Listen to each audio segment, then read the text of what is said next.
Les élections municipales approchent et à Paris, eh bien, le débat ces derniers jours s'est beaucoup concentré sur la place de la voiture dans la ville. On va en parler ce matin avec la candidate UMP UDI Modem à la mairie de Paris, Madame Kosciusko-Morizet.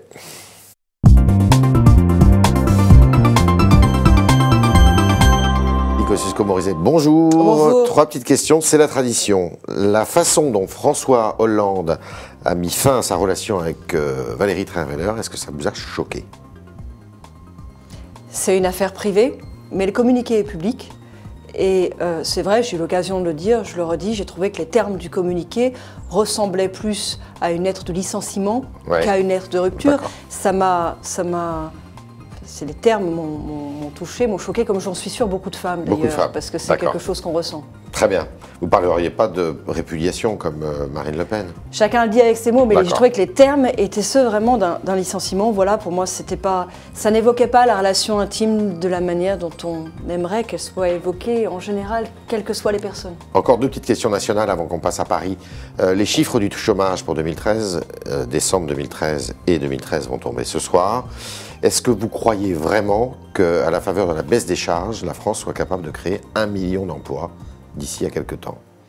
Écoutez, d'abord, moi je le souhaite. Oui. Je souhaite de tout cœur que les chiffres du chômage s'inversent. Mais sur ce sujet, comme sur les autres, c'est parole, parole, parole. Aucune des grandes mesures, en fait, qui a été annoncée par François Hollande jusqu'à maintenant n'a jamais été mise en place. Comment le croire maintenant? Vous voyez, moi, il y avait quelque chose qui avait attiré vraiment mon attention parce que je crois à sa nécessité, c'est le choc de simplification en mars dernier. Il avait annoncé le choc de simplification, les mots étaient forts, un choc de simplification. Rien, il nous l'a réannoncé au 31 décembre. Alors vous savez tout ça. Hier, il y a eu une manifestation dans Paris qui s'appelait Jour de colère. Est-ce que vous considérez que cette manifestation avait des relents d'extrême droite? Écoutez, j'ai vu, comme vous, qu'il y avait eu beaucoup d'interpellations. J'ai vu qu'il y avait eu des policiers qui avaient été blessés. Et personne ne peut en aucune manière se satisfaire de ça et soutenir ce genre d'attitude, ce genre de moyen d'exprimer sa colère, quelle qu'elle soit. Mais vous comprenez la manifestation? Non, je pense que la succession de ces manifestations, qui ne sont pas sur un objet en particulier, mais sur un sujet en général, peut être reliée au fait que les Français ont le sentiment que François Hollande, le Premier ministre, ne les écoute pas, ne les entende pas. Donc il y a un moment où ça déborde d'une certaine manière. Mais ça n'est en aucune manière justifiable de cette manière-là. Alors, on va écouter le directeur de campagne de Madame Hidalgo, M. Micica, qui parle du Grand Paris.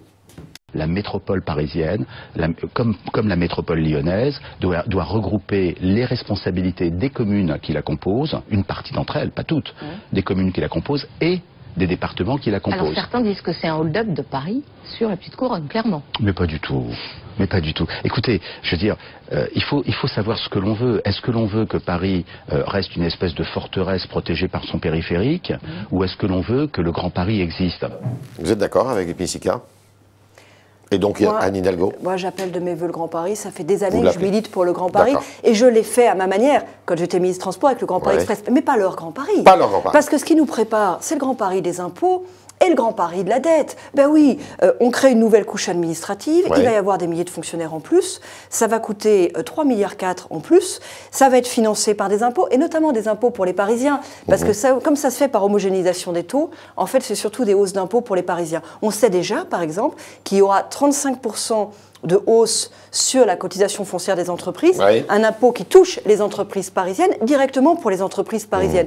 Donc moi je suis pour le Grand Paris. Donc vous n'êtes pas pour un Paris qui absorbe la Seine-Saint-Denis, pas le Val Grand de Paris, mais Marne, pas le Grand Paris des impôts, pas le Grand Paris de la dette. Pour moi, la première étape pour le Grand Paris, c'est de couvrir le périphérique. Vous voyez, ils sont bien peu cohérents, l'équipe sortante. Ils disent, bah oui, il ne faut pas que Paris reste enfermé dans le périphérique. Mais c'est pour ça que la première chose à faire, c'est le couvrir pour recoudre de façon physique, Paris alors là, pas avec sa banlieue. Mais oui. Ça coûte très cher, dit-on. Non.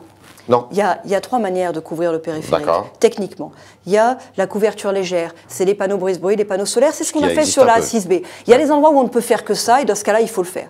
Il y a la couverture intermédiaire, c'est celle qui permet de faire dessus des espaces verts et des équipements sportifs légers. C'est celle que je prône partout où c'est possible. Et puis il y a la couverture lourde, où on peut construire dessus, mais ça c'est très cher. Moi je veux la couverture légère. La couverture légère, vous la financez en transférant sur le périphérique des espaces verts, des équipements sportifs légers, qui sont aujourd'hui en bordure de périphérique, dont la pollution et le bruit, donc dans des espaces de mauvaise qualité. En couvrant le périphérique, vous créez des espaces de meilleure qualité et vous libérez au sol du foncier. Global, et vous libérez au sol du foncier. Et ce foncier-là, vous le vendez pour en faire des logements intermédiaires, pour la classe moyenne, et ça finance le tout. Couvrir 200 mètres de périphérique de cette manière-là, ça coûte entre 15 et 50 millions d'euros. C'est accessible. Ce sont les coûts jusqu'à maintenant. C'est entièrement financé dans cette portion du périphérique, par la bascule que je viens de signaler sur le foncier, la création d'un nouveau foncier. Mais oui, on se rattrape en vendant le foncier et en créant du logement pour les classes moyennes. Et donc,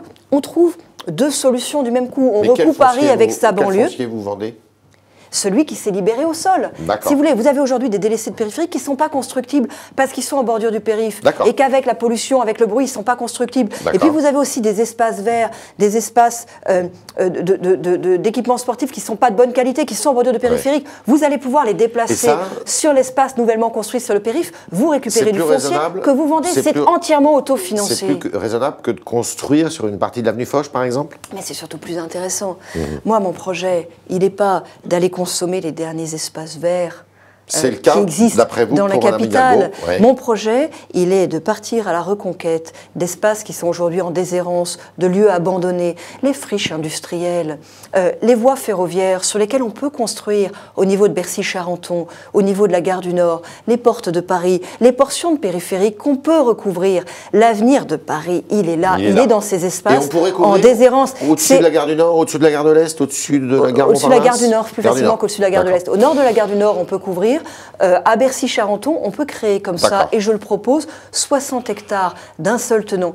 Et on trouve un problème du même mouvement au logement des classes moyennes à Paris. Parce que la politique qui a été menée par les sortants a été une politique qui a consisté à chasser les classes moyennes de Paris. Aujourd'hui, elles ne peuvent plus se loger à Paris. Aujourd'hui, c'est quoi, les bourgeois moyennes qui sont à Paris ? Aujourd'hui, c'est les plus aisés, les plus aidés. Aujourd'hui, il faut plus de 8 000 € le mètre carré pour pouvoir acheter, ou alors il faut avoir bénéficié d'une commission d'attribution de logement social. Aujourd'hui, si on parle tarif de la location... Vous allez le réformer, ça d'ailleurs, la commission d'attribution des logements sociaux ? Oui. Oui. Comment ? D'abord, je veux deux manières. D'abord, depuis 20 ans, la question du logement social gangrène la vie politique parisienne, à droite et à gauche. La gauche est arrivée en disant on va changer ça, ils ont fait exactement la même chose. Aujourd'hui, il y a 5 adjoints au maire de Paris qui sont en logement social. C'est pas normal. C'est pas normal. Il y en a 5 qui sont connus, leurs noms sont publics. C'est pas normal. Moi, ce que je veux, c'est clairement aucun conseiller de Paris en logement social. Et je demande à ceux qui sont sur mes listes et qui sont en position d'être sans aucun doute élus conseillers de Paris, de quitter leur logement social, de donner leur préavis avant même l'élection. Et puis par ailleurs, il faut plus de transparence dans l'attribution des logements sociaux. Et j'ai proposé la création de jurys citoyens pour sélectionner les dossiers sur la base de critères. Par exemple, sur la base de ce qu'on appelle le scoring, la notation sur la base des différents critères, que ce soit transparent. Les dossiers qui seront soumis aux commissions d'attribution. Je veux qu'il y ait de la transparence, qu'on ne puisse pas se dire, tiens, mais telle place, elle a été, c'est pas clair. Vous voyez, ça gangrène, ça gangrène la confiance. L'autre sujet, vous l'avez abondamment développé hier dans le journal du dimanche, c'est celui de la place de la voiture dans Paris. Et hier, vous avez fait des annonces comme quoi certains arrondissements pourraient être fermés aux voitures ou interdits aux voitures. Non, certains arrondissements pourraient être le lieu d'expérimentation, pas sur les artères. On a besoin de garder les grandes artères. Et sur les quartiers. Mais il y a des quartiers. Voilà, il y a des quartiers qui déjà aujourd'hui sont en fait très inaccessibles en voiture. Les Halles, le Sentier. Vous regardez les premiers, deuxième, troisième, quatrième arrondissements, 80% des déplacements se font avec un mode alternatif à la voiture. Et moi, ce que je dis, c'est que il est normal de vouloir réduire la place de la voiture polluante en centre-ville. Mais l'équipe sortante l'a fait de la pire des méthodes, en créant un gigantesque embouteillage dans Paris. C'est plus de stress, c'est plus de pollution. Moi, je propose de différencier en fonction des quartiers. Mon objectif n'est pas, comme eux, de dégoûter les automobilistes. Mon objectif, c'est que là où il y a la voiture, les grandes artères, il faut qu'elles circulent. Et il y a un certain nombre d'aménagements qui doivent être mis en cause. Magenta, par exemple. Ah ben Magenta, c'est absurde. Le boulevard de Magenta, le boulevard Saint-Marcel, dans une certaine mesure le boulevard de Montparnasse, sont des aménagements dangereux. En revanche, il y a des quartiers dans lesquels, aujourd'hui déjà, la place de la voiture est bien compliquée. Et je vous propose dans ces quartiers de porter à référendum un mode de fonctionnement différent, un peu à la romaine, par exemple, un quartier réservé aux résidents, aux commerçants, aux taxis, aux véhicules électriques. Vous allez recourir au référendum souvent. C'est un mode de gouvernance que vous allez adopter ? Je pense que pour les grands sujets Lesquels, par exemple? Bon, alors, il y a, je l'ai dit, sur un choix dans un quartier, un choix d'évolution d'un quartier, sur les quartiers du centre de Paris, c'est encore une fois dans le sentier aujourd'hui, venir avec une voiture individuelle, c'est vraiment très compliqué. Je sais bien, moi j'ai mon QG, je vois bien. Bon, sur ce genre de sujet-là, oui. La couverture du périph', ça ne peut pas donner lieu à une consultation par référendum? Écoutez, ça pourrait, mais je crois que tout le monde sera d'accord. Ça serait des la couverture consultations... du périph' entièrement autofinancée comme je le propose. Ça serait des consultations à l'échelle de la ville ou à l'échelle de C'est-à-dire qu'en fait, aujourd'hui, vous avez la possibilité d'avoir des consultations à l'échelle de la ville, et en fait, c'est quasiment jamais mis en œuvre. Jamais. Et moi, je souhaite aussi le développer à l'échelle de l'arrondissement sur un certain nombre de grands sujets d'aménagement. Au total, ça ferait une réduction de la circulation automobile de combien dans Paris? En fait... Delanoë prétend que lui, il l'a réduite de 10%. Ouais. La question, c'est pourquoi roulent les voitures. Je vous donne un exemple. Aujourd'hui, vous avez 20% des voitures, 1 sur 5, qui roulent dans Paris, qui est en train de chercher une place. C'est absurde. Moi, je veux qu'on développe à nouveau le parking souterrain et notamment qu'on mette en commun... Pour ça, il faut de la place. Mais qu'on mette en commun... Attendez, rien que les parkings privés qui sont aujourd'hui pas utilisés, qui peuvent être mis en commun. Les parkings des bailleurs sociaux, qui pour certains sont dangereux, il faut les sécuriser, les partager, les mettre à la disposition du public. Pour revisiter les sous-sols, alors. Mais bien sûr, il y a plein de places. Il y a 120 000 places qui peuvent être comme ça, partagées avec le public. Et ça permettra d'éviter qu'il y ait une voiture sur 5 qui soit en train de rouler pour chercher une place. Ça, c'est de la pollution en plus. Vous comprenez ? Encore une fois, réduire la place de la voiture en centre-ville, la place de la voiture polluante, tout le monde peut partager cet objectif-là. Mais pas en créant des embouteillages, pas en créant des bouchons partout, parce que ça crée de la pollution. C'est ce qu'a fait la municipalité sortante. Je voudrais vous donner un chiffre. Une voiture individuelle qui roule à 10 km/h, elle émet 2 fois plus de particules qu'une voiture qui roule à 50.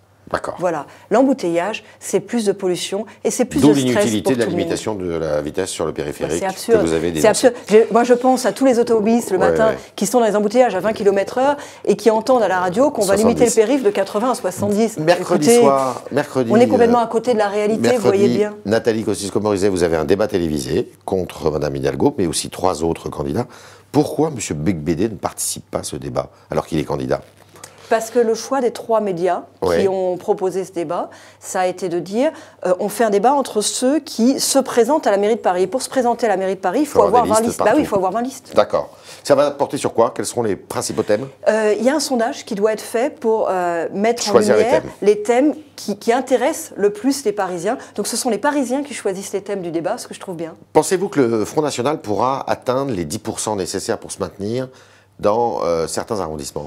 Moi, je pense que les Parisiennes et les Parisiens ont envie que ça bouge à Paris. Bon. Et ils savent que pour que ça bouge, il faut pouvoir bousculer le système en place. Ça n'est pas en créant des triangulaires qu'on le bousculera. Et donc vous ne le redoutez pas trop? Créer des triangulaires, c'est conforter le système en place. Je veux dire, tout le monde le voit bien, tout le monde le sait bien. Quels sont les arrondissements qui sont aujourd'hui à gauche qui peuvent revenir dans votre giron?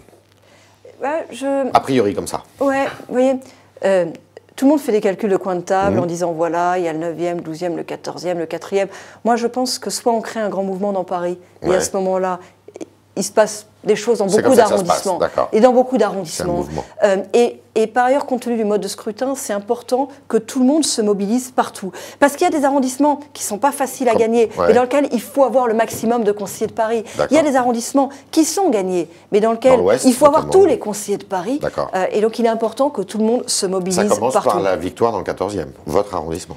Écoutez, je la souhaite plus particulièrement encore que partout ailleurs, c'est bien normal. Alors c'était Nathalie Kosciusko-Morizet à 48 heures maintenant du premier débat télévisé qui va animer cette campagne électorale qui s'annonce très très intense, notamment sur la circulation, la place de la voiture. Et Nathalie Kosciusko-Morizet nous a dit combien elle voulait corriger ce qui avait été fait par la municipalité sortante, qui a créé des embouteillages pour limiter la voiture ailleurs. Voilà, merci beaucoup. Merci à vous. Bonne journée.